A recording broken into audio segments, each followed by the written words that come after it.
Hello everyone, welcome back.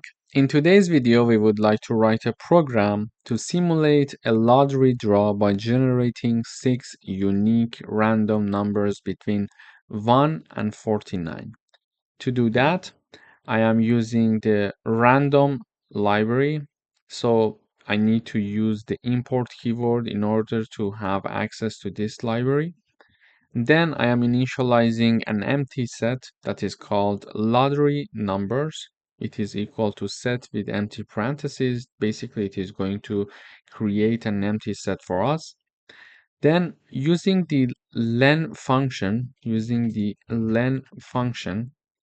I am keeping track of the size of my lottery numbers set. So this len function is going to calculate the size of my set that is called lottery numbers.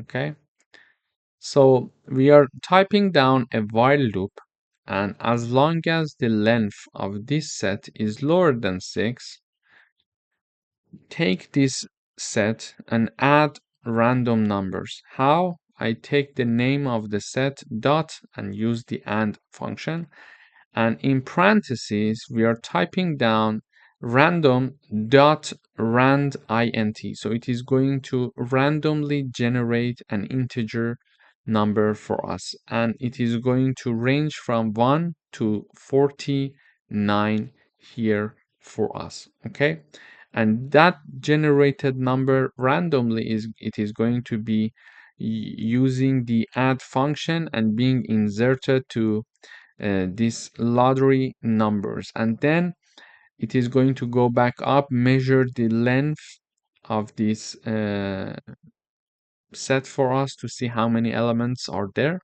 And if the elements are lower than 6, it is going to enter the while loop one more time and generate another number. So when I run this code, I see 6 numbers are generated in our set here that are 41, 40, 41, 15, 48, 18, and 22.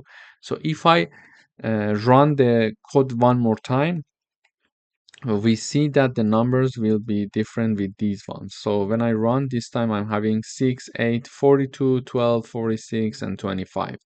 So in this example, we learned how to use sets to generate unique numbers for a lottery draw. Thank you for watching.